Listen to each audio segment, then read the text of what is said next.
여러분 안녕하십니까? 이슈 톡톡 뉴스 호로록의 최지은입니다. 작가 한강은 소년이 온다라는 책을 통해서 5.18 광주 민주화 운동을 다뤘고요. 작별하지 않는다를 통해서 제주 4.3 사건을 다뤘습니다.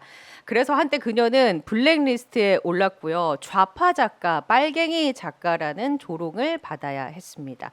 이제 한강 작가가 노벨 문학상을 탔으니 노벨상 위원회도 좌파고 빨갱이라고 조롱하진 않을까 걱정이 됩니다. 사실 한강 작가가 노벨상을 탄 이유는 우리 시대의 아픔을 아름다운 글로 후벼 파서 세상 밖으로 드러냈기 때문이 아닐까요? 그래서 자신의 생각을 글로 또 말로 표현해낼 수 있게 도와주는 제2의 한강을 키워낼 교육이 아주 절실하게 필요한 때입니다. 오늘부터 서울시 교육감 재보궐 선거 사전투표가 시작이 됐습니다. 우리 아이들의 미래 교육을 책임질 사람은 누구인지 2부에는 진보진영 단일 후보 정근식 서울시 교육감 후보 선거 캠프 방현석 선대위원장을 모시고 좀 자세하게 이야기를 들어보도록 하겠습니다. 입과 귀가 즐거운 시사수다 10월 11일 금요일입니다. 뉴스 호로록 시작하도록 하죠. 자, 1부에 함께해 주실 두 분입니다. 지난주부터 저희가 시간대를 1시로 옮겨서 이 두 분과 함께하고 있죠. 김용민 평화나무 이사장 그리고 최근 연이어 특종을 터뜨리고 있는 김태현 전 뉴스버스 기자와 함께합니다. 안녕하십니까? 안녕하십니까? 네. 사람이 발전이 없습니까? 왜요? 연일 특종을 내지 않고 있는 김용민입니다. 이렇게 해줘야지 수식어가 수식어 해주고 나는 아무것도 안 해주면 뭐예요 도대체? 연일 특종을 터뜨리지 않고 있는 예 김용민 전 평화나무 전이 반갑습니다. 아니죠. 예, 전 아니고 평화나무 이사장. 반갑습니다. 네. 고맙습니다. 갑자기 뿌듯해집니다. 예. 특종은 언제쯤 터뜨릴 예정입니까? 왜 나한테 특종을 요구합니까? 내가 기자도 그래도 아닌데. 연일 특종을 보고 있는 그것도 좋네. 특종에 대해서 연일 특종을 보고 있는 보고 평화나무 있는? 이사장 김용민입니다. 예, 반갑습니다. 특종을 보고 있는 감상평 어떻습니까? 훌륭합니다. 훌륭해요? 요즘 이런 얘기가 있어요. 어떤 얘기요? 사실 요즘에는 대북 방송보다 대남 방송이 훨씬 더 위협적이다. 대남 방송. 김대남 방송이 네. 훨씬 위협적이다. 대남 방송인데 용산에서 해서 이 문제죠. 용산에서는 이 대남 방송을 어떻게 관전이란 표현 좀 쓰기 그렇네요. 본인들이 당사자니까. 근데 저는 이제 용산에서도 예의주시하고 있을 거라고 좀 봐요. 당연하죠. 당연하죠. 그리고 관리 국면에 들어간 거 아닌가. 왜냐하면 김대남 비서관이 그러니까 행정관이죠. 행정관이 전화기를 꺼놓고 연락이 끊겼어요. 연락을 안 받아요. 근데 희한하게 그 KBS에 본인이 직접 찾아가서 인터뷰를 했었잖아요. 네. 근데 KBS의 그 최근 모습을 보면 왜 KBS를 꼭 집어서 거기로 가서 인터뷰를 했는지도 알 수 있기 때문에 그게 이제 누군가의 어떤 코치 내지는 뭐 지시가 있지 않았을까. 네. 네, 의심을 하죠. 국민의 방송이 아니라 박민의 방송 저기 박민이 좋아할 방송을 하러 네. 갔겠죠. 누가 또 가서 출연하라고 이렇게 또 알선해 준 것은 아닌지. 그렇죠. 씁쓸합니다. KBS 내부에서도 아마 조직원들도 많은 고민이 있을 거예요. 그런 부분에 있어서 네. 우리가 언론사의 직원으로서 이걸 어떻게 받아들여야 하는가에 대한 고민도 분명히 있을 겁니다. 전 KBS 직원들에게 여담입니다만은 당신들은 느린 TBS의 길을 걷고 있다. TBS는 압축적으로 네. 지금 아주 망가뜨리고 있잖아요. 예. 지금. 근데 이거는 천천히 마치 개구리가 따뜻한 물에 들어가서 점점 팔팔 끓어오르는 물에서 죽는지도 모르는 그렇지. 것처럼. 그렇죠. 예. 느린 TBS의 길을 맞습니다. 걷고 있는 KBS. 예, TBS에 있었던 사람으로서 마음이 아프다. 예전 이제 그 언론 장악 시도를 하려는 정권에 맞서 싸웠던 이제 언론인 선배들이 그 뭐 방송국에 계신 분들도 그렇고 요즘 그런 말씀을 좀 많이 들어요. 뭐라고 하냐면 옛날에 그 정권에 맞서서 그 언론 장악에 이제 맞서서 싸웠던 선배들이 지금은 다 그냥 꼰대 취급을 받아요. 그리고 이에 대해서 뭐 목소리를 내거나 아니면 이제 조언을 하면 또 꼰대가 이런 얘기를 하네라는 이제 좀 한탄 어린 말씀을 저한테도 좀 해주셨고 그래서 뭐 MBC라던가 KBS라던가 정권에서 장악을 하려고 시도를 해도 여기에 이제 들고 일어설 만큼의 어떤 동력이 그렇죠. 없다. 뭐 이런 말씀들을 하셔갖고 좀 네. 우려가 되더라고요. 그 부분이 이제 언론사의 직원들이 이미 직장인화가 많이 되어 버렸기 때문에 좀 안타까운 부분이고 근데 그렇습니다. 사실은 이제 예전에 MBC 2012년에 이제 파업했던 그 이용마 기자를 네. 비롯한 네. 그 노조 간부들이 얻어낸 판결이 있어요. 뭐냐면은 언론사의 그 근로 조건 중에는 공정 방송도 있다는 점. 예. 공정 방송은 그 이 명랑한 원활한 근로 조건에 매우 중요한 요소다. 그러니까 마치 공정 방송이 아니라 불공정 방송을 강요하거나 그렇게 몰아가면은 그 근로 조건을 침해하는 것이다. 그렇죠. 이런 판단이 가능한 거죠. 네네. 뭐 언론 장악을 하면서 기자들의 사상 검증 아니면 이 사람이 이제 성향 이런 것들을 막 나누잖아요. 네, 근데 저는 어제 이거 한강 작가가 상 받은 걸 보면서 맞습니다. 그 스웨덴 할리몬에서 상을 그 노벨 문학상을 선정한 이유로 이런 얘기를 했더라고요. 한강은 자신의 작품에서 역사적 트라우마와 보이지 않는 규칙에 맞서고 그리고 이제 작품에서 인간 삶의 연약함을 폭로했다. 요게 이제 그 선정한 이유인데 이제 저희가 뭐 말씀 주셨지만 한강, 네. 예, 한강 작가가 박근혜 정부에서 블랙리스트에 네, 맞습니다. 올랐었잖아요. 근데 그 블랙리스트에 올랐던 이유가 그 사상적 편향성 이런 것들이었거든요. 예. 근데 이 보수 정권에서 이 사상을 가지고 검증을 하고 이 사람들을 억압하려고 하고 표현의 자유를 막고 이런 일들이 발생을 하는데 결국은 이제 이게 아무리 그런 엄혹한 시절이 있다고 하더라도 결국은 그 바른 길로 나아갈 수 있지 않나라고 저는 상을 받는 걸 보면서 그렇죠. 그 생각이 들더라고요. 예. 예, 뭐 저기 우리 사회는 가만히 있어도 가진 자 중심으로 이렇게 기울어집니다. 그렇기 때문에 그 이렇게 중심을 맞춰줄 그런 어떤 뉴스 분야가- 호로록이 필요하다. 분야가 바로 네. 뭐 문화, 네. 교육 이런 부분이거든요. 네, 근데 문화 교육이 좌파가 된다는 거는 우리 사회 균형을 맞추는 일이라고 저는 보거든요. 그렇죠. 근데 그거 자체를 뭐 불온하다. 심지어는 우파로 가게 해야 한다. 이 자체는 나라를 공동체를 파괴한다는 그런 의미로 해석해도 된다고 봅니다. 아니 온라인 커뮤니티에 각하 한강이 좌파랍니다. 네. 라는 질문에 윤석열 대통령이 뭐라고 답을 했을까? 요새 이걸 맞히는 논의가 퍼지고 있어요. 윤석열 대통령이 뭐라고 했을까요? 각하 한강이 좌파랍니다. 한강이 좌파랍니다. 뭐라고 했을까요? 저는 일단 제가 생각했을 때 음. 한강이 누구야? 그 제2 한강교 아니야? 혜은이 그런 얘기 하지 않았을까? 그렇게 저기 많은 걸 상상하지 않는 분이에요. 예. 그분이. 그러니까 야 지금 이때 바람 부는 이때 한강 나가면 입 돌아가. 막 이런 얘기 하셨는가? 아주 단순하게. 예. 그래? 술이나 따라 뭐 이런 거. 저는 제2 한강교나 듣자 술이나 먹자 약간 제2한강교가 어딜까요? 그 한남대교. 한남대교. 어. 제3한강교 아닙니까? 아 제3 한강교인가? 그렇죠.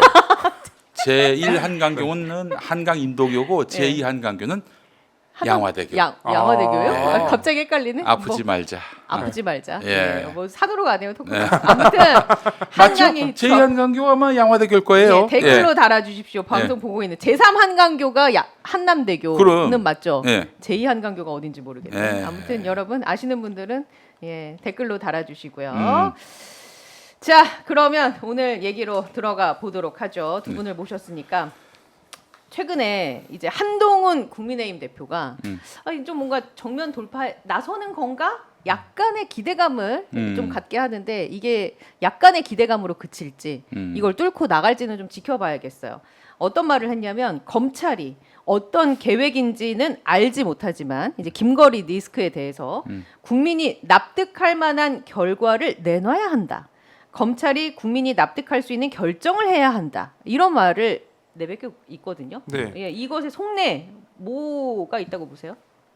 지금 이제 자신이 그 20명의 그 친한계 의원들이랑 만나는 예. 모습을 보여줬고 그래서 나를 압박하면 우리도 너희를 압박하겠다라는 이제 저는 신호로 보이고 기본적으로 저는 이 한동훈 그 대표의 발언이 부적절해요. 부적절하다. 네, 왜냐하면 본인이 법무부 장관이었어요. 네. 예, 법무부 장관이었고 윤석열 정부의 초대 법무부 장관으로서 어떤 역할도 사실 윤석열 대통령의 이제 사법 리스크를 벗겨주는 역할을 했죠. 근데 이때 왜 부적절하다고 얘기를 하냐면 지금 검찰총장이 김건희 여사 가족들에 대한 수사 지휘권이 배제가 돼 있거든요. 이건 되게 상징적인 사건이었어요. 왜냐하면 추미애 장관 때 윤석열 검찰총장이 이 윤석열 검찰총장 본인에 대해서 본인의 그 가족의 사건에 대해서 자꾸 개입을 하니 수사 지휘권을 행사하지 마라. 그 수사지휘권을 이제 발동을 해서 너는 이제 개입하지 마라 하고 이제 배제를 한 거예요. 그러면 다음번 법무부 장관은 들어와서 야 검찰총장도 바뀌었으니까 다시 이 수사지휘권을 발동해서 그 지휘할 수 있도록 해야 된다라고 이제 말을 했어야 되는데 한동훈 법무부 장관 때 안 했어요. 다시 묵인했죠 그냥. 네, 묵인했죠. 본인은 그런 이제 상황이었고 심지어 검찰 인사도 본인이 다 했단 말이에요. 그리고 이제 사법 리스크가 어느 정도 벗겨지니까 정치권으로 뛰어들었어요. 한동훈 법무부 장관이 지금 대표로. 그러면 이분은 검찰과 관련된 혹은 검찰 수사와 관련된 얘기는 본인이 부끄러워서라도 하지 말아야 돼요. 예. 예. 어떻게 보세요? 지금 한동훈 대표는요 절체절명의 위기에 놓여 있습니다. 부산 금정 선거 이거 지금 예측할 수가 없어요. 금정구청장 선거는 뭐 보나마나 국민의힘의 압승으로 끝날 것이다. 모두가 그렇게 예측을 했고 그래서 사실은 전라도 선거에서 조국당하고 뭐 붙었을 때 누가 이기느냐 이게 사실 이번 재보선의 가장 큰 관심사였는데 지금 금정이 핫 플레이스가 됐습니다. 예. 그 지금 여론조사를 보더라도 오차 범위 안에서 각축을 벌이고 있는데 어떤 조사는 오차 범위 아니긴 하지만 민주당 후보가 앞서는 걸로 나왔어요. 후보 단일화 이후에 예. 만약 여기서 치면은 치명적입니다. 한동훈 끝나요. 한동훈의 치명적일까요? 아니면 윤석열 대통령에게 화살이 갈까요? 그 부분도 좀 짚어볼 필요가 있어 우리 보여요. 윤석열 대통령께서는 그동안 수많은 리스크들을 다 떨쳐내셨죠. 그래서 지지율은 무시해 계속 왔죠. 그렇죠. 총선에서 졌는데 그렇게 그 참패를 하다못해 거의 몰패 수준까지 갔는데 네. 그런데도 불구하고 그냥 야, 마이웨이. 그러거나 말거나 이러잖아요. 근데 한동훈 같은 경우에는 지금 친윤들이 뭐 절대 다수는 아니고 한 40명 된다고 하더라고요. 예. 그들이 중심이 돼 가지고 대통령실의 어떤 그런 뒷배를 삼아서 압박을 가한다면은 한동훈이 설 자리가 없어요. 지금 금정선거 치면요. 금정선거 치면 진짜 이건 치명적이고 강화선거도 지금 민주당이 그렇죠. 뭐 아직은 좀 격차가 있습니다만은 쫓아가는 추이기 때문에 10월 16일에 어떤 결과가 나올지는 이거는 예측을 못하는 상황이란 말이죠. 금정 만약에 민주당이 이기면은 한동훈 대표는 설 자리가 없어요. 근데 그래서 만약에 한동훈 대표 입장에서는 윤석열 대통령의 지금 전국을 이렇게 막히게 한 데는 책임이 윤석열 대통령에게 있다라고 역공을 할 수도 있잖아요. 그렇긴 한데 예. 그 너는 뭐했냐 이런 얘기도 나올 수가 있는 것이고요. 그 보수는 이 진보와 달리 거기는 힘이에요. 힘을 안 쓰면은 바보고 역적 취급받습니다. 박근혜 전 대통령 순식간에 무너지는 거 보세요. 그 탄핵 국면 때 왜 그랬겠어요? 힘이 없어 보이니까 무너진 거거든요. 그 권력 기반 자체가 폭삭 가라앉았어요. 지금 그 국면에 놓여 있는 거예요. 한동훈 너 뭐했냐 그동안 이런 얘기들이 나오고 있는 상황이거든요. 그런데 이제 다음 주엔 또 저게 나온단 말이에요. 그 도이치모터스 주가 예. 조작 사건. 뭐 지금 서울중앙지검장 같은 경우에는 아예 그냥 무혐의로 결론 낼 네. 것처럼 계속 언론들은 보도하고 있고 이런 와중에 한동훈이 그냥 이것도 그냥 본척만척 먼 산 보듯이 나오게 된다면은 뭐 선거에서 지는 건 말할 것도 없고 힘도 한번 못 쓰고 윤석열하고 좀 각을 세워야 하는 게 사실 한동훈 대표 당선의 어떤 그 당심 아닌가요? 그렇죠. 근데 만약에 도이치 모터스 주가 조작 사건이라든지 음. 이런 게 무혐의 처분이 난다고 하면 네. 한동훈 대표가 지금 얘기한 워딩대로라면 검찰이 어떤 계획인지 알지 못하지만 음, 국민이 납득할 만한 결과를 내놔야 한다라는 음, 이 워딩만 놓고 봤을 때요. 네. 그럼 한동훈 대표는 특검법을 수용해야 되는 거 아닙니까? 그렇죠. 그러니까 저는 이제 목사님이 얘기해 주신 것 중에 그 방금 이제 앵커님이 질문을 하셨잖아요. 그래서 저는 앵커님의 질문에 조금 더 그 무게를 두고 있는 게 부산 금정구에서 그래도 그 지금 선거가 그나마 이 국민의힘 후보가 조금 앞서고 있는 건 여태까지 이제 윤석열 대통령의 그 지지율은 계속 쭉쭉쭉 떨어져 왔어요. 네. 20% 후반대고 그래도 한동훈 대표는 30% 초반은 유지를 하고 있단 말이에요.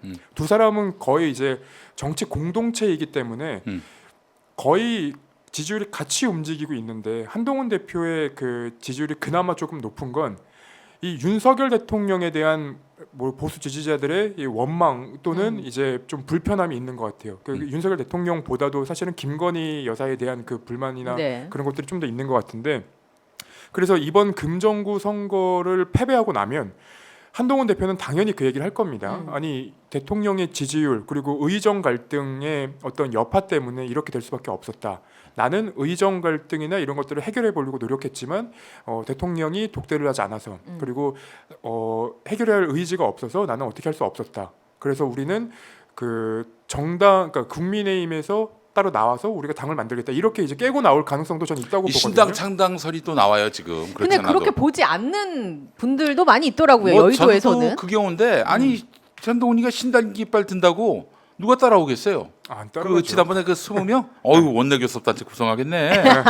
그럴 일은 없다. 네. 그럴 예. 일은 없다. 그런 이제 가능성들만 열어놓고 있는데, 근데 이제 대통령실 입장에서는 한동훈 대표가 영향력이 아직 있을 때 뭔가를 하는 것에 대한 두려움이 있는 것 같아요. 네. 그래서 뭐 이재명 대표를 만나서 어떤 협상을 하거나 혹은 이제 그 얘기가 진전되는 것에 대한 두려움도 있는 것 같고요. 네. 그럼 특검법을 수용할까요? 한동훈 대표가 이런 무혐의 처분으로 났을 때 이럼에도- 워딩으로 봤을 이럼에도 네네. 불구하고 만약에 특검법 수용하지 않는다면은 이제 스스로 바보 인증하는 거죠. 그렇죠. 예. 신당 얘기 나와서 그런데 사실은 그 바른 정당이라고 기억하십니까? 바른미래당. 바른미래당 바른정- 그 네, 이전에 바른정당. 바른정당이었죠. 바른정당과 그 안철수의 그 국민의당이 합쳐져서 바른미래당이 된 거 그렇죠. 아니에요? 네.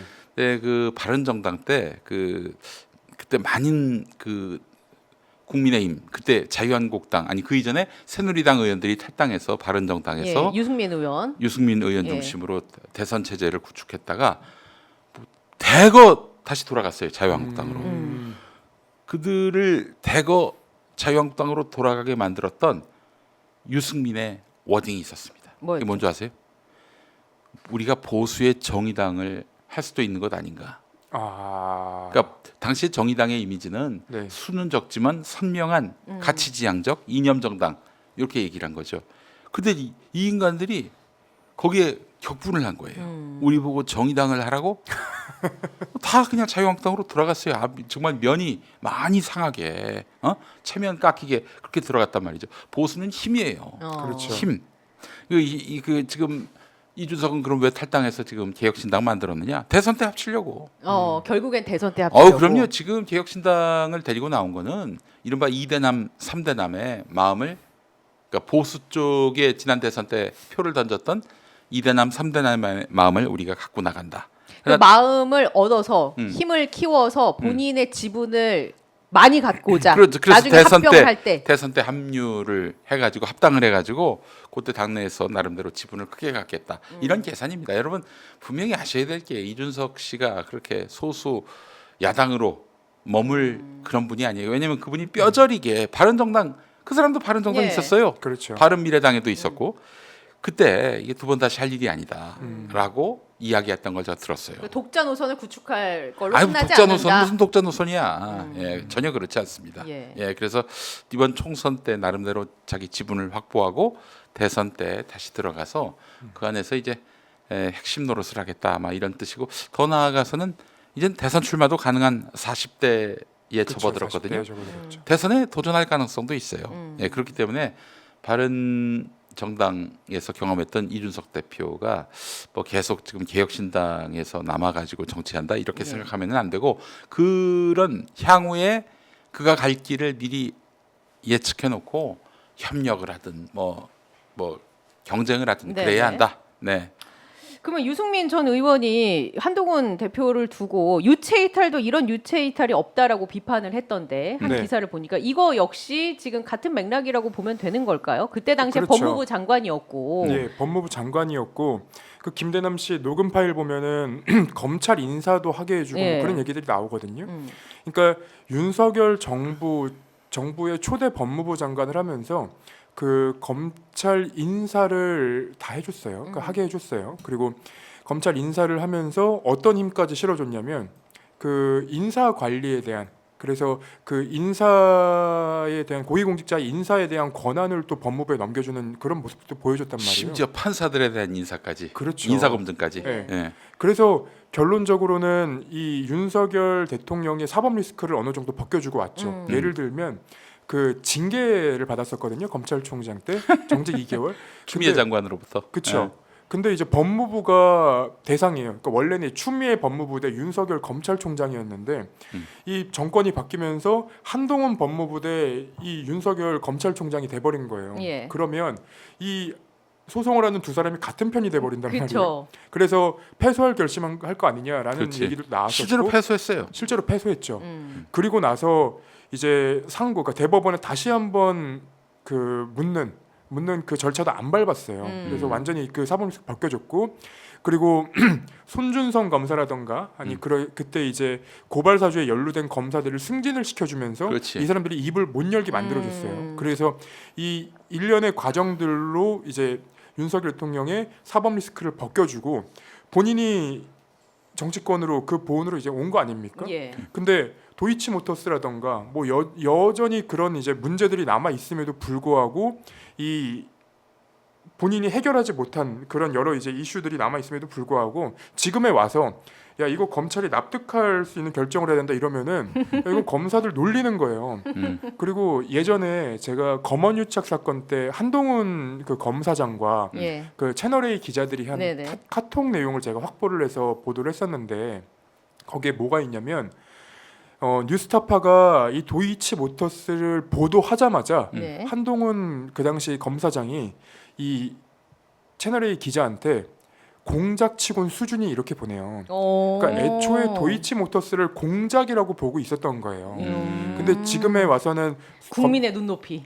국민 눈높이. 그러니까 본인을 속이는 지금 행동을 하고 있는 거예요. 말을 하고 있는 거고. 자기 네. 부정하고 있는 상황이다. 그러니까 유시민이 아니죠. 유승민 네. 전 의원이 왜 한동훈을 비판하느냐. 어찌 보면 지금 윤석열과 각을 세우는 데 있어서는 한동훈하고 같은 편이라고도 볼 수 있는데, 그러니까 유승민 전 의원은 윤석열이나 한동훈이나 다 도찐 검사들이 공당인 이 국민의힘을 집어삼켰다라는 인식을 갖고 있는 것 같아요. 이자들을 다 몰아내야 자신에게 정치적 기회가 있을 것이다. 이런 생각도 할 수 있는 것이고 네. 기본적으로 약의 축이라고 보는 거예요. 둘 다. 뭐 지금 대립각을 세우든 말든 간에. 제가 우리 김태형 기자님한테 한 가지 좀 궁금한 게 있어요. 나오신 김에 좀 제가 같은 게스트지만 하나 여쭤보겠습니다. 네. 지금 제가 판단하기로는 검찰 그 상층부, 네. 상층부는 다 윤의 사람이라고 할 수 있을 텐데 일선 검사들은 한의 사람이란 얘기가 있던데, 그래서 지금 사실은 도이치모터스 일선 수사팀 검사들은 어떻게든 김건희를 기소하고 싶어가지고 그 상층부는 또 이제 무혐의 시키려고 하는 거고, 그래서 언론사 특히 JTBC에다가 정보들이 거기에서 나오는 것이다. 보내는 거 아닌가. 그래서 지금 상층부와 하층부 사이에 이런 상층부와 실무진 사이에 대립각, 갈등 구도가 형성되어 있는 것 아닌가, 이런 썰들이 도는데 맞습니까? 근데 이게 구조적으로 매번 그런 상황이 발생할 수밖에 없어요. 그러니까 위에 이제 누가 있는지 아래에 누가 있는지를 생각하기보다도 기본적으로 이제 검찰 내부 구조를 보면 수사팀은 이 수사에 대한 자료들, 증거들을 보고 야, 이건 범죄가 된다. 그렇지. 우리 기소를 해야 된다라는 얘기를 하거든요. 네. 그럼 이제 상층부, 그러니까 윗선에서는 당연히 이걸 정무적 판단도 해야 돼요. 그렇지. 그러니까 항상 이 일선 검사들과 그리고 윗선 검사들이 이제 부딪히는 구조가 될 수밖에 없는데, 그 왜 검찰총장을 본인의 말을 잘 듣는 사람들을 해놨냐? 그러면 사실 그거밖에 없어요. 그러니까 검찰총장이 그 밀려오는 파도를 막아줘야 돼요. 그렇지 않으면 검찰이 만약에 이제 검찰총장이 강단 있는 사람이 왔어요. 근데 이제 일선에서 이거는 끝까지 기소해야 된다. 이거 우리는 물러설 수 없다. 그러면 그래 기소하자 이렇게 될 수밖에 없는 거거든요. 네. 그래서 제가 이제 김용민 PD님 방송에 나가서 했던 얘기 중에 심우정 검사를 검찰총장으로 뽑은 건 네. 프렌드십 심. 예 마음심, 마음심. 네. 아무튼 우정우. 윤석열 대통령이 지금 선택할 수 있는 최선의 수였던 거예요. 그러니까 심우정 검찰총장 같은 경우에는 이 검사들한테 인망도 좋고 그리고 이런 이제 정무적 판단도 있고, 그러니까 이 윤석열 검찰총장, 그러니까 윤석열 대통령 일가를 둘러싼 이 사건들에 대해서 정무적 판단을 본인들이 원하는 대로 해주지 않을까라는 이제 판단을 한 거 아닌가, 저는 그렇게 생각을 하거든요. 예. 그러면 일부 그 일선 검사들의 정보가 그 심우정 검찰총장의 정무적 판단에 반발하는 검사들의 경우에 정보가 흘러나갈 수 있다. 언론을 흘러나갈 통해서. 수 있죠. 그리고 제가 이 이전 수사팀이랑은 이제 제가 취재를 좀 많이 했었는데 김건희 여사의 그 계좌 있잖아요. 예.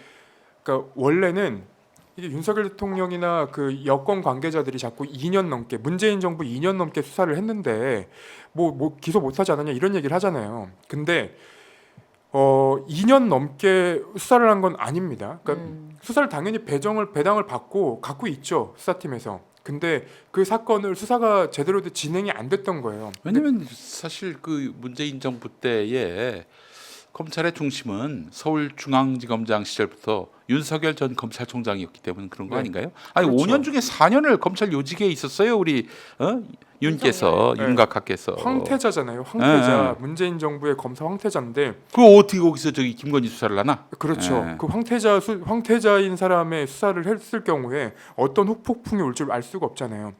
그래서 그 지금 이제 국회의원이 된 그 이성윤 중앙지검장이 네.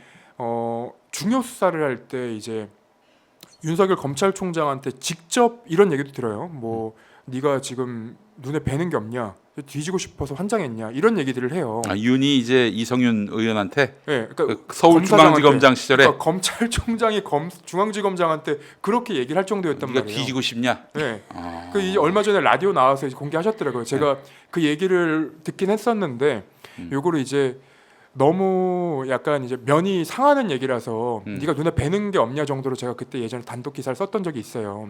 또 저기 새 X라고도 했던 걸로 알고 있어요. 네. 새 X는 뭐죠? 욕. 아. 그지?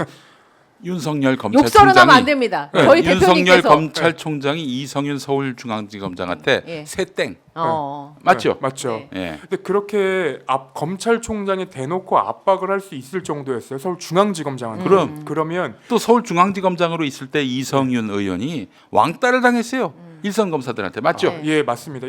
그 얘기는 제가 이따가 해드릴게요. 네. 그래서 이 중앙지검장이 그 정도로 압박을 받을 정도라면 그 일선 수사팀도 당연히 수사를 진행할 수 없어요. 심지어 검언유착 사건 때 네. 윤석열 검찰총장의 지시인지 아닌지는 명확하게 알 수 없으나 한동훈 검사장을 수사하던 이성윤 검사장한테 우리 다 옷 벗고 나갑시다 하고 그 중앙지검 1차장 뭐 2, 3, 4차장이 이제 다 찾아가요. 예. 근데 알고 보니까 이 이성윤 검사장을 그냥 내보내려는 여러 이제 의도들 중에 하나였었는데 아무튼 그 정도로 수사가 진행이 안 될 정도로 압박이 됐었는데 그래서 사표를 냈는데 네. 일단 사표를 내면 낙장불입 아니겠습니까? 예. 예, 그래서 다시 그거 좀또 반려해주면 안 되냐고. 맞아요. 저기 민주당의 김모 의원한테 또 그렇게 맞아요. 요청을 했던 걸로 그때, 보입니다. 예, 1차장이 그 사표 낸다는 소문을 추미애 장관이 듣고 추미애 장관이 그 사표 낼 때까지 퇴근 안 할 테니 내고 가시라고 그런 일도 있었는데 네. 아무튼 이렇게 이제 압박을 다 받다가 언제 이제 수사가 제대로 진행이 되냐면 대선을 6개월 7개월 앞둔 시점에 진행이 돼요. 그때는 이제 그 나간 윤석열 검찰총장이 이제 그만둔 이후지. 예, 예. 그만둔 뒤니까요. 그래서 어떻게 수사가 진행됐냐? 그 이전 수사팀이 안 해놨던 그 계좌를 하나하나 분석을 해요. 그러니까 분석을 해서 야 이거는 범죄가 된다, 이건 범죄가 안 된다 나눠놓고 김건희 여사를 부르려고 했었는데 대선에 가까워졌다고 안 나온다고 한 거예요. 그래서 수사가 멈췄던 거예요 거기서. 네. 그러니까 2년 내내 했다고 보기보다는 최대 한 3, 4개월 정도 수사가 네. 진행됐다라고 볼 수밖에 없는 아, 거예요. 2년이 아니라 3, 4개월. 네. 만약에 그때 박범계 법무부 장관이 네. 검찰총장 김오수 검찰총장한테 불러 이랬다면은 어땠을까요? 그러면 또 대선 국면도 영향을 받았을 수도 그러니까 안 있고. 불러가지고 이런 후환이 그렇죠. 발생하고 있는 거 아닙니까? 그렇죠. 불러야지. 아니 그 무슨 상관이야? 무슨 대선 후보를 부르는 것도 아니고 네, 그게 대선의 배우자를 영향을- 부르는 건데 예. 배우자는 민간인이고 그렇죠. 그 대선에 영향을 줄까봐라는 이제 핑계가 있었죠. 그 그때는. 자체가 그렇죠. 이미 그 윤석열 그 후보의 그 페이스에 말려드는 거 아닌가요? 그건? 그렇죠. 완전히 그런 상황이라 이게 이제 도이치모터스 사건에 대한 자료는 어쨌든 그 몇 개월 동안 제대로 이제 수집이 된 거예요. 그래서 저는 이제 예상을 하는 게 이 도이치모터스 사건에 대해서 무혐의를 줘라라고 해서 그 수사팀에서 무혐의를 하면 얼마 전에 그 도이치모터스 공범 중에 손모 씨라고 예. 그 사람이 이제 방조범 유죄가 나왔거든요. 네. 전주. 네, 전주죠. 근데 그분이 이제 그 어떤 범죄 혐의를 보면 김건희 여사랑 크게 다르지 않아요. 예. 그러면 이제 어떤 일이 발생을 하냐면 이거를 그냥 눈치고 무혐의를 줘버리면 검사들 자체가 나중에 직무유기가 될 수 있는 거예요. 나중에 그렇지. 또 그들도 법적으로 걸릴 수 있다. 그렇죠. 직권남용이나 직무유기가 예. 될 수 있고 그리고 이 사건을 이제 무혐의를 주든 아니면 어떻게 이제 기소를 했는데 제대로 된 증거를 제출을 안 했든 그렇게 되든 어떤 형태로든 사실 특검 여론이 나올 수밖에 없어요. 김건희 여사의 이 의혹 같은 경우에는 더 이상 돌이킬 수 없을 정도로 너무나도 이제 많은 증거들과 그리고 많은 보도들이 나온 상태이기 때문에 검찰이 기소를 하든 기소를 하지 않든 이거는 특검으로 갈 수밖에 없다라는 점이 이제 분명해 보이고 예. 그리고 아까 이제 말을 하다 말았던 그 이성윤 검사장 왜 어느 정도로 영향력이 없었냐 지금 뭐 국민의힘 가 있는 이제 검사 출신 변호사 그러니까 의원들이 아니 중앙지검장 때 뭐했냐 뭐 이런 얘기를 하거든요. 근데 딱 한마디로 요약되는 그 내용이 있었는데 이분이 이제 법무부 검찰국장, 중앙지검장, 그러니까 검찰의 그 주요 요직을 다 거쳤는데 법무부 검찰국장 때 이 윤석열 대통령이 서울중앙지검장에서 검찰총장으로 가고 그 밑에 이제 소윤이라고 했던 윤대진 검찰국장이 있었어요. 네. 예. 근데 검찰국장이라고 하면은 이제 검찰총장 그리고 법무부 사이에서 검찰 인사를 조율하는 사람인데 이 사람은 그러니까 이성윤 의원은 검찰 인사를 본 적이 없어요. 왜냐하면 이미 윤대진 검사가 다 해놓고 밀봉을 하고 가가지고 이 사람은 본 적이 없고 예. 그 중앙지검장으로 넘어가고 그리고 나서 이제 그 김학의 출국 금지 네네네. 그 수사 외압 사건으로 재판을 받거든요. 근데 거기 나왔던 그 법무부 직원, 그 예. 법무부 고위 관계자들이 이성윤 검사는 법무부에서도 검사들한테 무시를 당했었다고. 검찰국장인데. 중앙지검장인데 이렇게 대놓고 기소가 그냥- 돼가지고 검찰에 의해서 기소가 돼가지고 재판을 받게 됐다는 상황 자체를 상상해 보세요. 그쵸. 이성윤 그 의원이 그 자괴감이 당시 들겠네요. 중앙지검에서 얼마나 검찰에서 얼마나 개무시를 당했는지를 네. 알 수가 있는 겁니다. 그게. 그렇죠. 그러니까 만약에 그 검언유착을 한 사람이 한동훈이 아니라 이성윤이었다 보면 그 휴대전화 있잖아요. 예. 21자리 네, 비밀번호 비밀번호. 휴대전화. 네. 그 핸드폰 아직까지 거기 있을 겁니다. 검찰청에. 근데 돌려주지 않고. 돌려주지 않고요. 음. 근데 지금 돌려줬잖아요. 그렇죠. 그게 권력의 힘이 어디 있었는지 그때도 볼 수 있었던 거죠. 참 정말. 그 이성윤 그 의원은 윤석열 검찰총장과 그 사법연수원 기수가 같아요. 23기. 23기가 많습니다. 조윤선, 이정열, 정수석. 예. 강용석, 그리고 주광덕, 박범계. 아, 맞죠? 맞습니다. 예, 예. 뭐 또 몇 사람 더 있어요. 유명한 사람들이. 예, 그 같은 기수인데 물론 네. 이제 제 양반은 구수하고 올라왔지만은 그래도 그렇지 아니 서울중앙지검장한테 새땡 네가 뒤지고 싶구나 이런 말을 한다는 것 자체가 이미 그것만 보더라도 대통령 시켜서는 안 될 사람이다라는 인격을 생각이 안 보여주는 드나요? 거죠. 그렇죠. 예. 그래서 아 일생에 그런 말 들어보셨어요? 너 뭐 하고 싶냐? 이런 얘기 들어보신 적 있어요? 없죠. 예. 없습니다. 예. 예. 그런 말에 다 큰일 나지. 그렇죠. 진짜. 그 심지어 초기에는 그 두 사람이 친분도 있었어요. 왜냐하면 사법연수원 같은 동기니까. 기수도 같고 네. 같은 조였어요. 네, 아 저도 아. 조도 같아서 음. 그 이제 수업을 들으러 가면 맨날 윤석열 그 당시 이제 이 예비 검사님께서 술을 먹고 늦게 들어오고 그때도 술을 굉장히 좋아했다고 하더라고요. 아이고 저 일설에 의하면은 그 사법시험 보다가 노량진에 있을 때부터 그 뭐 술을 마시고 싶어서 그냥 시험 포기하고 나왔다는 네. 그런 썰도 있던데 보니까 어? 네. 아니 세상에 남들은 한 번 시험 보기도 힘든데 그 뒷바라지 얼마나 힘들어요 그 그렇죠. 가족들이. 근데 이 양반은 구수하는 동안에 뭐 그런 스트레스를 한 번도 갖지 못하고 구수식이나 했던 거 아니에요? 예. 근데 그렇게 친했던 사이가 예, 한동훈 검사에 대한 수사가 진행되고 나서 그렇게 급격하게 틀어졌다.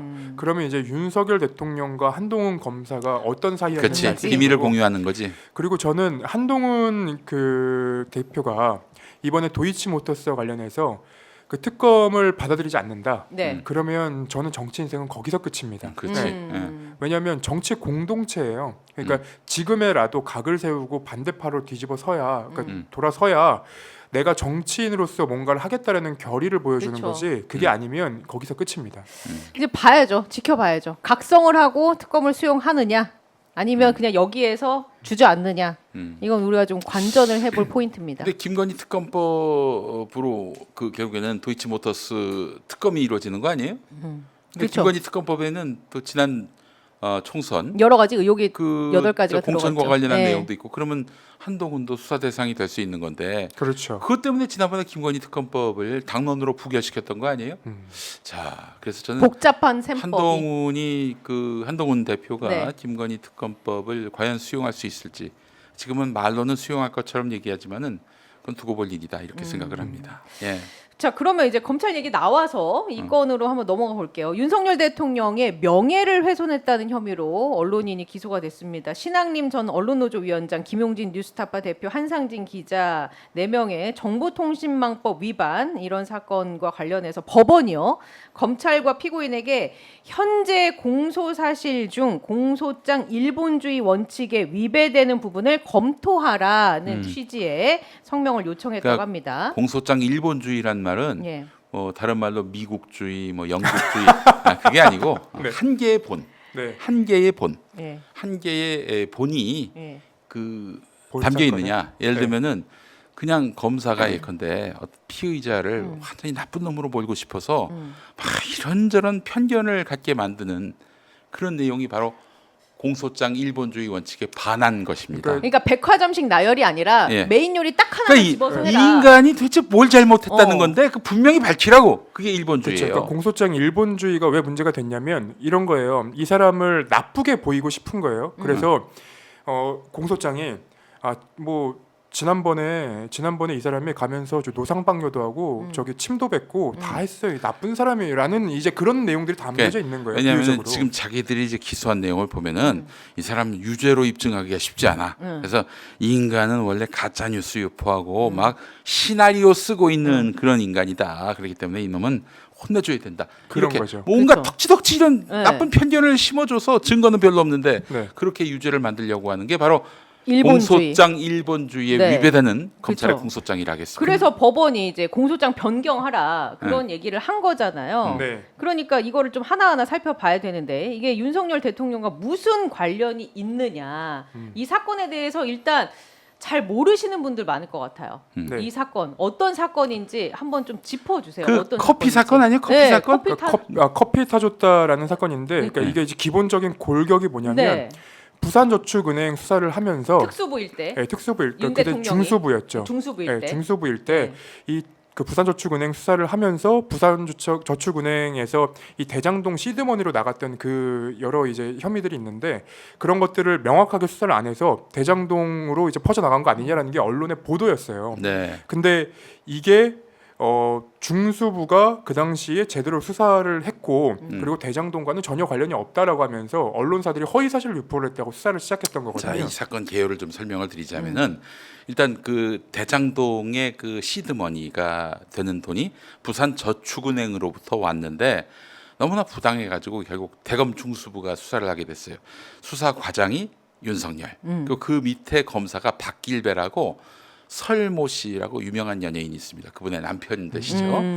자, 이제 갔단 말이에요. 그래서 이제 브로커가 가서 이제 조사를 받는데, 조우영. 네, 브로커가 조사를 받는데 그때 박영수 변호사라는 분이 나중에 예, 윤석열하고 특검에서 예, 만났던 특검. 박영수 변호사라는 사람이 거기 가서 윤석열이가 타주는 커피나 마시고 와 이렇게 얘기를 듣고 예. 갔죠. 그래서 아주 프리하게 뭐 추궁도 제대로 받지 않고 그렇게 조사받고 결국 무혐의가 됐어요.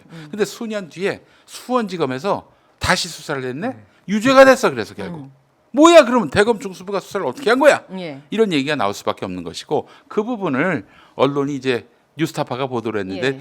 그 다만 요거 하나는 조금 사실과 다른 것 같다. 커피를 타준 건 박길배 검사인데 윤석열이가 타줬다고 했기 때문에 이거는 통째로 가짜 뉴스예요. 맞죠? 그렇죠. 예. 예. 그래서 사실은 뉴스버스는 보도를 했는데도 저희는 다 무혐의를 받았어요. 근데 이제 이 커피 보도를 문제 삼아서 그 당시 초기에 이제 다 문제를 했던 건데, 네. 그러니까 윤석열 대통령이 커피를 타준 게 아니라 다른 사람이 커피를 타준 거였다. 싸구려 커피를 마신다. 타준다. 근데 이게 사실 뭐가 왜 이걸로 수사가 진행되는지 사실 알 수가 없어요. 네. 그러니까 보통 이런 건 같은 경우에는 그냥 언중위에 가면 끝이거든요. 그치. 네, 근데 언론중재. 네, 근데 윤석열 대통령의 명예를 훼손했다면서 수사가 이렇게까지 진행이 됐었는데 제가 얼마 전에 그 이명수 기자 그 녹음 파일을 이제 내용을 전해 들었는데 네. 이명수 기자가 뉴스버스 언제까지 저렇게 터는 거야? 압수수색 할 것 같아? 이렇게 물어봐요. 작년 10월 달에 그 김대남 씨한테. 김대남 행정관한테. 예. 근데 김대남 행정관이 총선까지 갈 거야 이렇게 얘기하거든요. 오. 그러니까 이 말은 이 뉴스 자체가 사실 중요했던 게 아니에요. 정치적인 의도가 있었다. 정치적인 의도가 있었고 예. 그리고 그러니까 총선 과정에서도 윤석열 대통령의 이 부산저축은행 부실 수사 의혹은 다시 튀어나올 수 있기 때문에 그거를 보도하지 못하게 하려고 했던 거 아닌가라는 저는 생각은 들더라고요. 이 대장동 건으로 지금 누가 재판을 받고 있습니까? 이재명 김만배- 대표. 이재명 대표가 예. 받죠. 이재명 대표에게 현재 대장동 재판에서 이렇다하게 문제 삼을 내용들이 많지 않은 걸로 제가 전해 들었어요. 그러니까 사실은 본인이 재판을 받아야 되는데 우리 예. 윤각하께서 받으셔야 되는데 그 이재명 대표한테 뒤집어 씌운 거 아니에요? 자, 그게 2021년 8월 31일 제가 잊지 않습니다. 그때 이낙연 그 더불어민주당 경선 후보 예. 그쪽으로부터 정보를 받은 그 경기경제신문이라고 인터넷 신문 1인 미디어예요. 네. 그 발행인이고 기자고 그러한데 그분이 이제 그 어떤 서간문 형식으로 그 칼럼 서간문 편지처럼 써갖고 이렇게 썼어요. 그게 네. 무슨 그 아주 그 뭐랄까요 정색을 하고 쓴 게 하는 아니고. 쓴 보도가 아니라 네. 근데 그걸 가지고 말하자면 이낙연 씨를 지지하는 분들이 엄청나게 퍼날랐고 또 거기 국민의힘 대선 후보 유승민, 홍준표 아주 대대적으로 문제 삼았죠. 이재명 당신 비리 있는 거 아니냐 이렇게 말이죠. 근데 그때 윤석열 후보는 한동안 참전하지 않았어요. 그게 이제 본인이 뭔가 찔리는 게 있어서 그런 상상이 가능하죠. 그럴 것이다라고 추측할 수 있다. 예, 그러더니 뭐 나중에 동아일보가 그 대장동 녹취록에 그분에게 뭐 말하자면 이득을 드려야 된다라고 하는 부분이 나오는데 그 부분이 있다고 동아일보가 보도했고 윤석열 후보는 토론회 때 그분이 당신 아닙니까 이런 식으로 얘기를 했는데 알고 봤더니 녹취록에 그분이 없어요. 그렇죠. 그러니까 동아일보가 창작을 한 것이다. 이것 때문에 대선 결과가 바뀌었다면서 일부 시민들이 그 이 동아일보를 상대로 지금 소송을 걸고 있고 소송이 진행 중입니다. 예, 그거 좀 결과를 지켜봐야 될 텐데 이 대장동과 관련해서는 지금 뜨끔할 분이 바로 윤석열 대통령입니다. 오히려 대검충수부에서 사실상 이걸 예. 덮어주다시피 했고 그래서 결국 그 돈이 대장동으로 갔고 대장동에서 이런 일들이 발생한 거 아니에요? 예. 그렇기 때문에 이 사안과 관련해서 그 대장동 윤석열 대검충수 과장의 뭐 이런 의혹들은 다 거짓말이다. 커피를 누가 탔느냐 단지 그거가 문제인데 통째로 가짜 뉴스라고 만들어 가지고 그런 식으로 해서 호도하고 그 있다. 윤석열 그 대통령에게 봉사를 한 것이죠 검찰이. 맞죠? 맞습니다. 그리고 동아일보 보도로 가면은 저도 하나 좀 얘기하고 싶은 게 있는데 그 뉴스버스 압수수색 받을 때 동아일보가 단독 기사를 써요. 뭐라고 쓰냐면 뉴스버스 전직 기자가 요 부산저축은행 부실 수사 이 의혹 보도를 하기 전에 조우영 씨와 90분 가량 인터뷰를 했다. 뭐 이런 내용이 있거든요. 기자가 인터뷰하는 게 뭐가 이상하죠? 그렇죠. 근데 이게 이제 조우영 씨가 그러니까 말한 내용과 그리고 이 보도가 다르다. 약간 이런 이제 취지로 기사를 썼던 거예요. 동아일보에서는. 근데 압수수색 영장에 이런 내용이 없어요. 그러니까 압수수색 영장에 그런 내용이 들어갔다고 보도를 했는데 영장에 내용이 없는 거예요. 네. 그리고 나서 이제 저희가 문제 제기를 했죠. 네. 그리고 기사가 한번 바뀝니다. 근데 기사가 바뀌었는데 그 기사도 오보예요. 그리고 한 번 더 바뀌어요 기사가. 네. 근데 그 기사도 오보예요. 그리고 그 기사가 삭제돼요. 그러니까 이게 제가 요 말씀을 드리는 이유가 뭐냐면 이 부산저축은행 부실수사 무마 의혹과 관련해서는 사실 이 보도가 나오고 검찰 수사가 진행되는 동안 이득을 볼 사람은 윤석열 대통령 한 명이에요. 그렇지. 피해자이기 때문에 그 명예훼손의 피해자이기 때문에. 근데 굳이 언론이 다른 언론사의 압수수색 그것도 이제 윤석열 현 대통령의 그 명예를 훼손했다는 그 수사, 부당한 수사 그리고 이례적인 수사를 보도하면서 이렇게 오보를 내면서까지 무리하면서까지 무리하게 이 뉴스버스에 보도를 흠집내려고 했던 이유가 무엇인가? 저는 그런 생각이 좀 들더라고요. 또 오늘 한겨레가 보도한 내용이 있는데 그 중수부에 가서 이제 조우영 씨가 조사를 받을 때 여러모로 이상해요. 여러모로 이상해요. 이 1,000억 가까이 대출을 할 수 있게 길을 열어준 거 아니에요? 네. 예. 그럼 당연히 수사 대상이 돼야 하는데 대충 넘어갔기 때문에 그 자체로 이 수사는 부실임이 입증됐다라는 내용의 보도였습니다. 아마 재판 때 이 내용이 또 주요 이슈로 다뤄지지 않을까 싶은데 어쨌든 대장동 건과 관련해서 요 뜨끔해야 할 사람은 윤석열 대통령이 그래서 황급히 수사로서 수사 결론으로서 윤석열은 무관하다. 이걸 만들어내기 위해 정말 길을 썼던 게 아닌가 하는 생각이 들고요. 그래서 이것도 역시 특검을 해야 한다. 받아야 한다. 그래서 그 대선 때 토론회 때 특검 받으시겠습니까? 받으시겠습니까? 그랬더니 윤석열 후보가 이것 보세요! 라고 그랬잖아요. 그래서 이제 법원이 공소 사실을 명확하게 하라. 그러니까 도대체 무슨 얘기를 하고자 하는 거냐라고 그렇죠. 이제 한 거 아니에요? 그렇죠. 만약에 공소장을 변경하지 않으면은 그냥 뭐 아니, 무죄가 나는 거지 무죄가. 아니, 공소장을 변경하지 않아도 재판은 그냥 진행됩니다. 아 그래요? 예, 그러니까 제가 이제 방송 들어오기 전에 이 작가님이랑 얘기하면서도 더 상기가 됐는데 예전에 조국 전 법무부 장관의 부인 그 정경심 교수 그렇지. 재판이 있었거든요. 네. 근데 그 재판이 진행되는 동안 어떤 일이 있었냐면 표창장 위조가 이제 거기서는 핵심 쟁점이었잖아요. 그래서 검찰이 첫 번째 9월 6일에 기소한 표창장 위조 공소장이 있어요. 예. 거기에는 사람, 날짜, 장소가 특정이 안 돼 있거든요. 근데 그때 몇 달 뒤에 검찰이 다시 기소를 해요. 예. 똑같은 걸로. 근데 여기에는 날짜, 장소, 시간이 기재가 돼 있습니다. 그 공소장 변경해야지. 그렇죠. 공소장 변경하라고 그리고 네. 하나는 공소 취소를 하라고 재판부가 얘기를 해요. 네. 그러면서 재판부가 했던 얘기가 뭐냐면 이 두 공소장을 봐라. 똑같은 내용을 갖고 있지만 어떻게 같은 공소장이라고 얘기할 수 있냐. 그러니까 똑같은 내용을 그러니까 이게 바뀌기만 했지 사실상은 다른 공소장 아니냐라고 이제 얘기를 했거든요. 그럼 이제 우리 일반인의 상식으로는 야 다른 공소장으로 했으니까 이 공소 취소하고 다시 해야지 아니면 공소장 변경을 해서 합치거나. 그렇죠.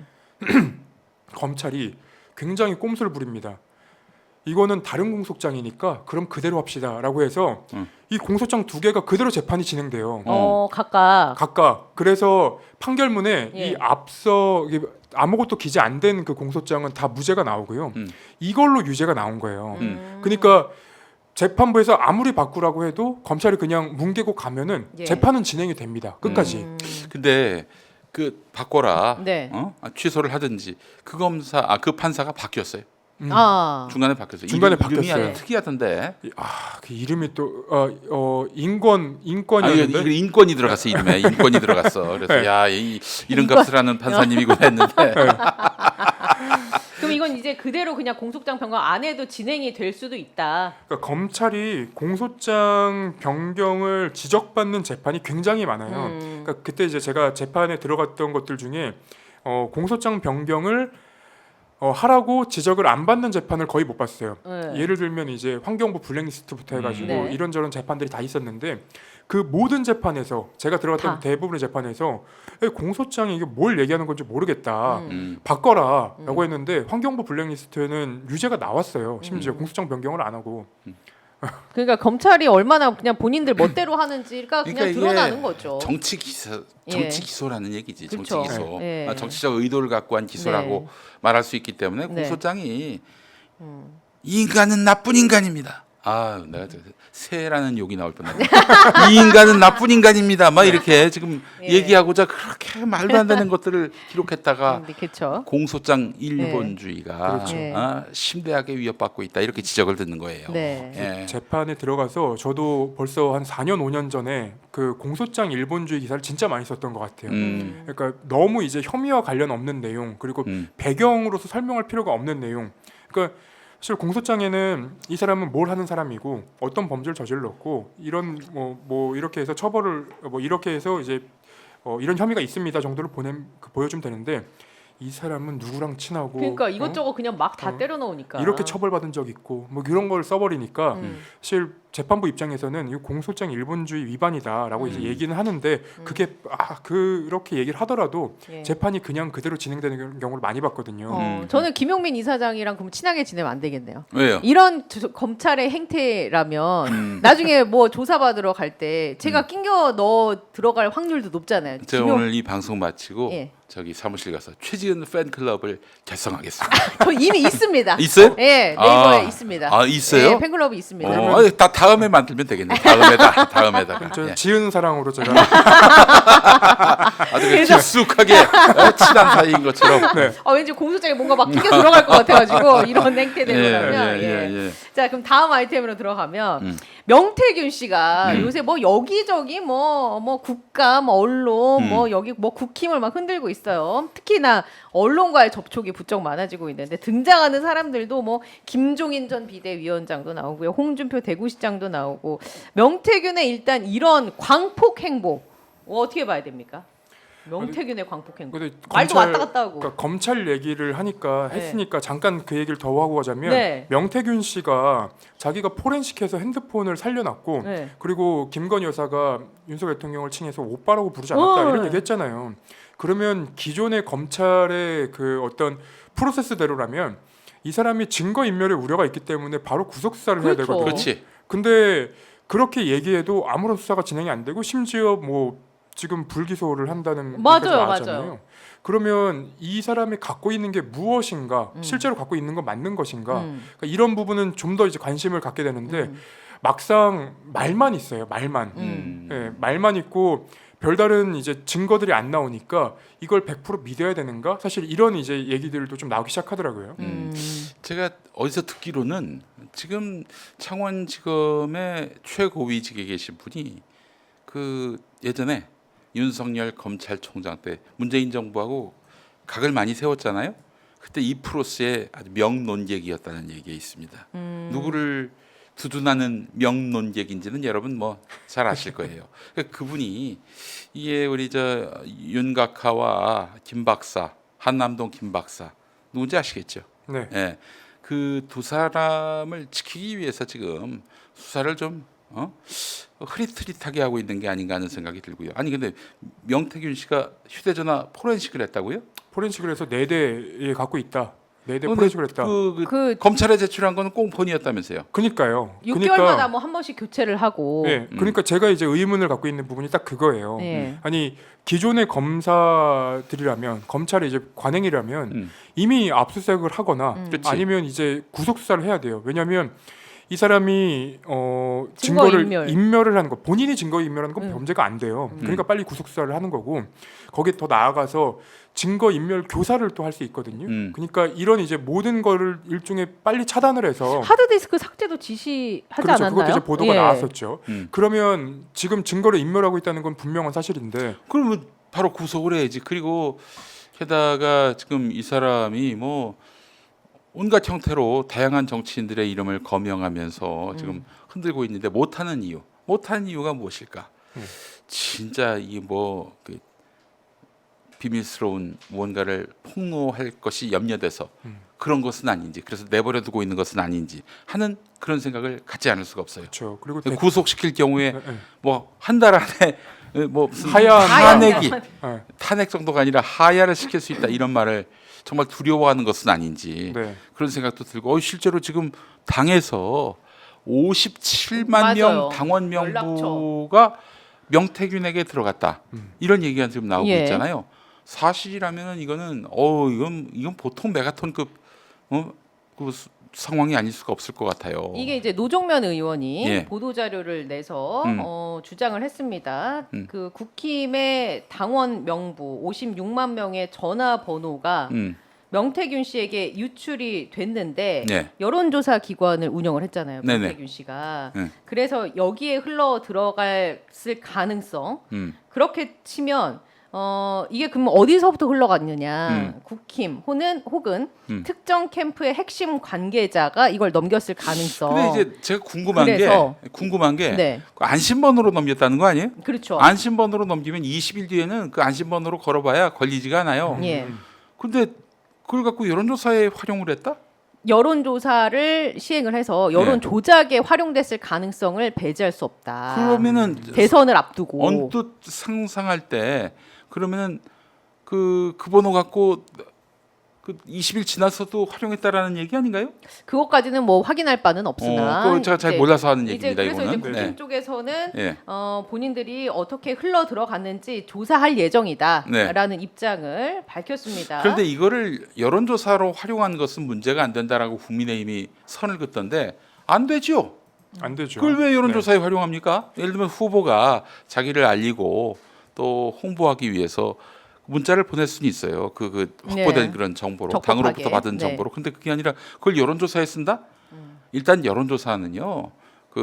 이 어떤 국민의힘 당원의 명부로 여론조사를 한다?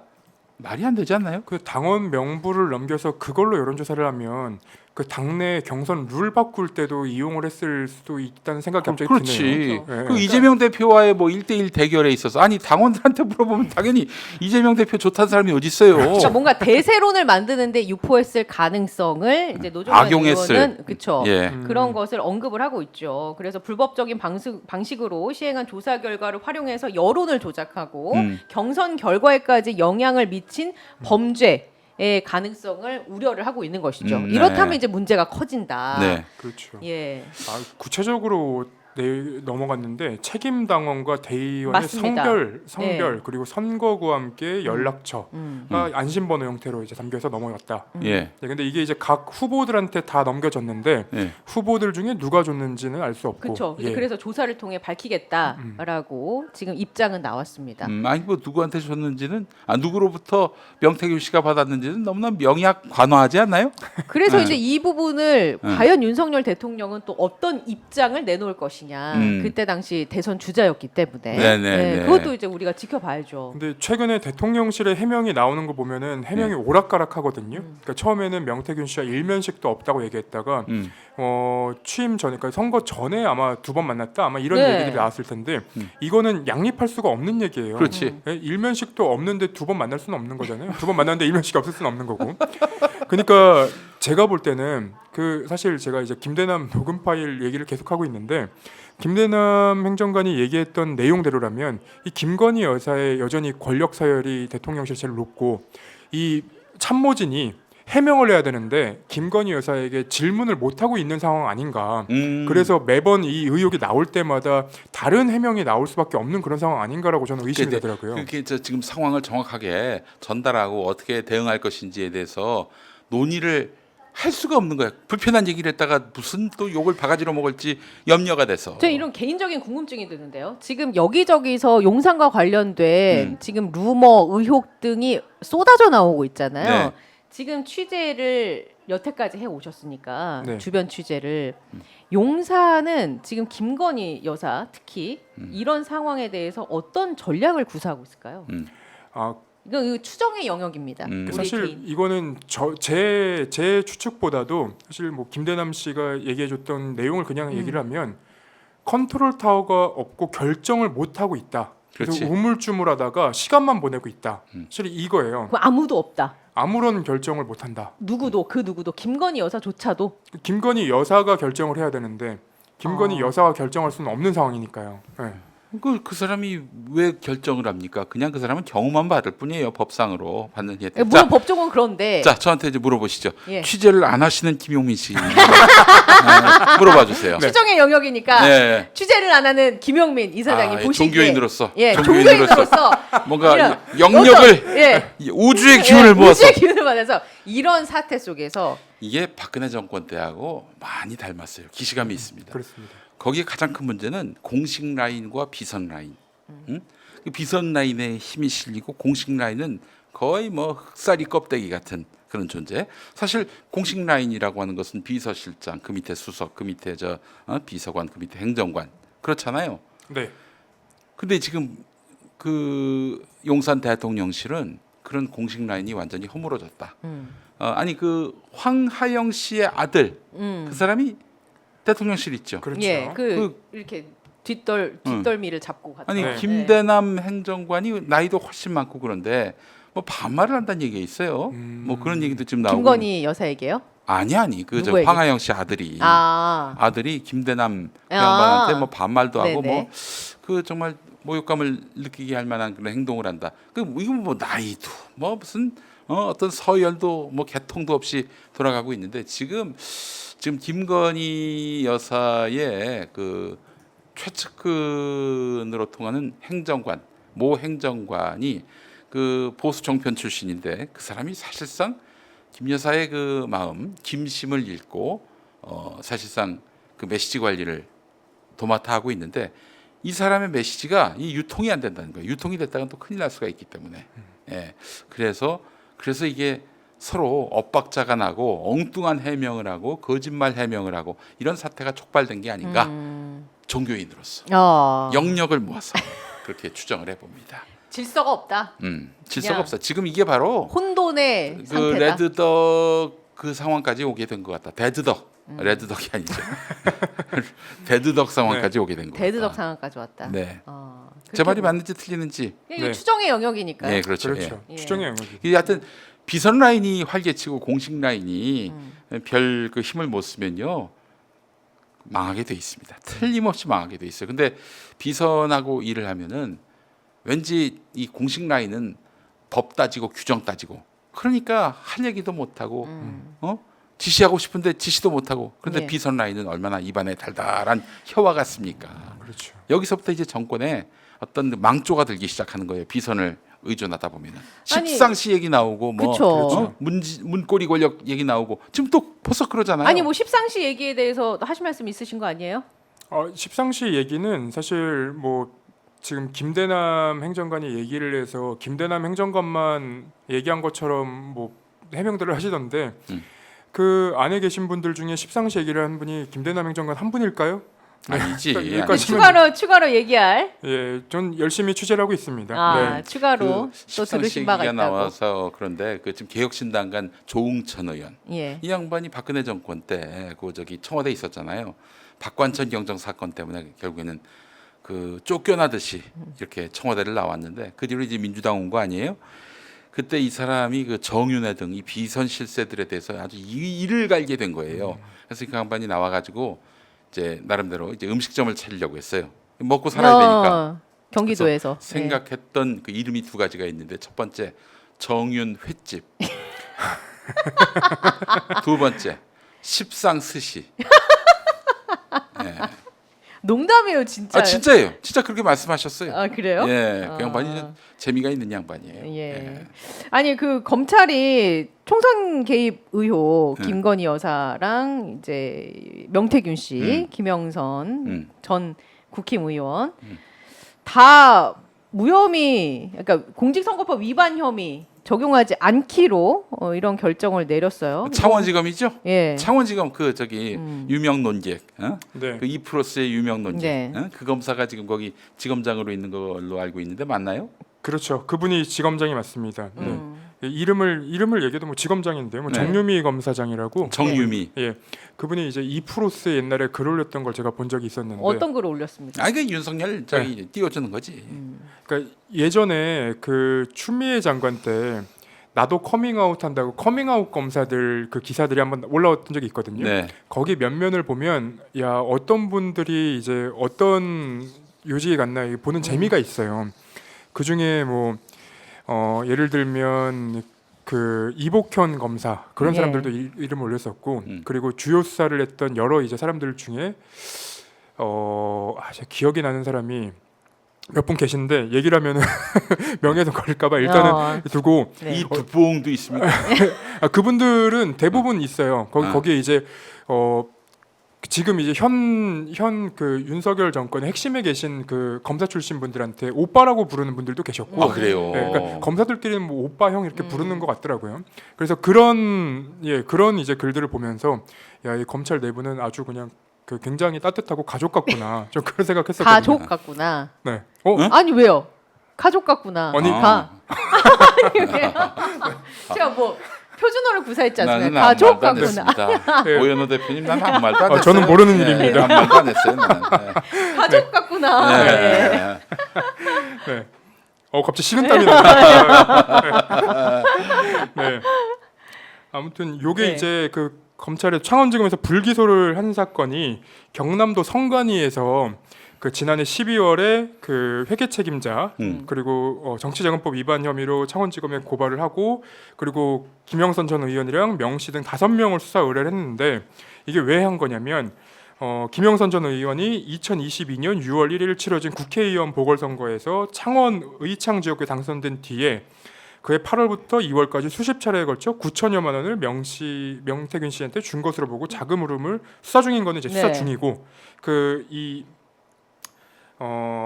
명 씨가 이뤄준 공천 관련 금전 거래 의혹과 관련해서는 일단은 무혐의 불기소를 준 겁니다. 네. 그러니까 이게 뭔가 검찰 쪽에서 아까 우리가 계속 얘기한 것처럼 정치 검찰의 행태를 보여주는 것이다. 짜고 치는 고스톱으로 봐야 되는 거 아니냐. 그렇죠. 근데 이제 계속 오늘도 오전에 나온 그 기사에 보면은 뭐 강원도지사에 또 연루가 된 정황도 또 포착이 되고. 김진태. 예. 아, 그래서 좀 앞으로도 지켜봐야 할 게 많은데 일단은 오늘까지의 얘기를 종합해 보면 계속해서 뭔가 나오고 있잖아요. 네. 공천 개입 의혹 전부 밝혀진다고 가정해 보자고요. 뭐가 나올지 모르겠어요. 탄핵으로 갈 수 있을까? 아니, 일단 지방자치단체장 지금 박완수 예, 경남지사 맞아요. 그리고 김진택 예. 강원지사 나왔는데 한 분이 아직 안 나왔네. 네. 한 분. 지난번에 한번 여쭤보셨던 언제 나와요 그 양반은? 그걸 왜 김태형 기자한테 물어봐요? 제가 취재를 네. 했습니다. 예. 아직 한 사람이 덜 나온 것 같아서 네. 여러분들께 말씀을 드리고 자 탄핵이 언제쯤 될 것 같은가? 이걸로 탄핵이 가능할까? 이런 모든 요소들이 합쳐지면 결국 탄핵으로 지금 갈수 뭐 있을 이채양명주 것이냐. 나온 것만으로도 탄핵 사유 충만하고요. 네. 그리고 차고도 넘치고요. 다만 이제 탄핵이 단지 어떤 요건이 된다고 할 수 있는 게 아니라 어떤 정치적 그 어떤 여론, 여건 이런 것들이 역량 네. 이런 것들이 선행돼야 할 텐데 지금 헌법재판소 상황에서는 그 탄핵을 시도했다가 이거 그냥 그 각하나 기각될 확률이 대단히 높기 때문에 이 국면에서 잠깐 그 직무를 정지시키는 정도로 그 의미를 다하는 것이 맞는가? 적어도 특검 수사를 통해 그러니까 최소한 형사적인 기소 처분 네. 이런 정도는 나와줘야 그 다음에 스텝을 밟을 수 있는 게 아닌가라는 이야기들이 많아요. 기본적으로. 직무 정지 상태. 근데 사실은 뭐 저 박근혜 대통령 탄핵 소추를 박근혜 대통령이 뭐 기소가 돼가지고 그랬던 건 아니죠. 그건 아니죠. 아마 기소가 됐나? 아니 탄핵이 된 이후에 이제 특검에 그렇죠. 수사를 했고 아마 네. 특검이 발동되고 일주일 안 돼서 국회에서 탄핵 소추가 된 네. 걸로 알고 있어요. 그러니까 꼭 뭐 어떤 판결이 나올 때까지 기다리면은 이건 뭐 한도 끝도 없이 길어지는 건데 결국 여론의 향배죠. 여론이 뜨겁게 어떤 계기를 통해서 응집하고 더 이상 윤석열 대통령을 인정할 수 없겠다라고 나온다면은 그러면은 알아서 우리 시스템이 탄핵으로 갈 수밖에 없는 구조예요.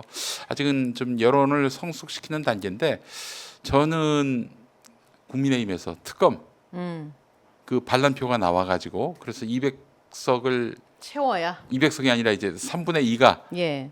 출석 의원의 3분의 2니까요. 3분의 2 이상의 재의결표가 나온다. 그랬을 경우에는 뭐 그 무렵부터 이제 그 탄핵의 이야기가 본물처럼 터지지 않겠는가 하는 생각이 들고 한두 달 숙성이 된 다음에 이제 탄핵 심판에 이르게 되지 않을까 하는 생각을 해봅니다. 예. 뭐 김태원 기자는 다른 의견 있습니까? 이게 이제 마찬가지로 저도 똑같은 생각을 하고 있는데 그 국민의힘에서 반란표 이탈표가 나오는 시점부터가 사실은 그 시작이다. 굴러가는 그 시작이 될 것 같고 그러니까 기자들끼리 얘기할 때도 사실은 저는 좀 안타까운 부분이 야, 이번에는 그러니까 이런 여사 관련한 보도가 나오면 야, 이번에는 확실해? 이런 얘기를 한단 말이에요. 결정적 한방 네. 이걸 찾아요. 네, 결정적인 거 맞아? 이렇게 얘기하는데 여태까지 나왔던 보도들이 대부분 스모킹건이에요. 그렇죠. 지금 뒤돌아봐도 연기가 나고 있거든요. 네. 근데 여전히 스모킹건을 찾고 있다라는 점도 저는 좀 안타깝고 그리고 그냥 이제 얘기를 하다 보면은 그런 얘기까지 가요. 야 그러면 뭐가 나와야지 결정적인 거냐? 그래서 야, 뭐라도 받는 게 나와야 되는 거 아니야라고 얘기하다가 나왔잖아. 디올백 받은 거 나왔잖아요. 그럼 이 뭘로 더 해야 돼? 이런 약간 이제 그러니까 언론인들로서는 되게 힘 빠지는 일들. 그렇죠. 아무리 보도해도 세상이 안 바뀐다. 이런 것들도 좀 있는 것 같아요. 그렇죠.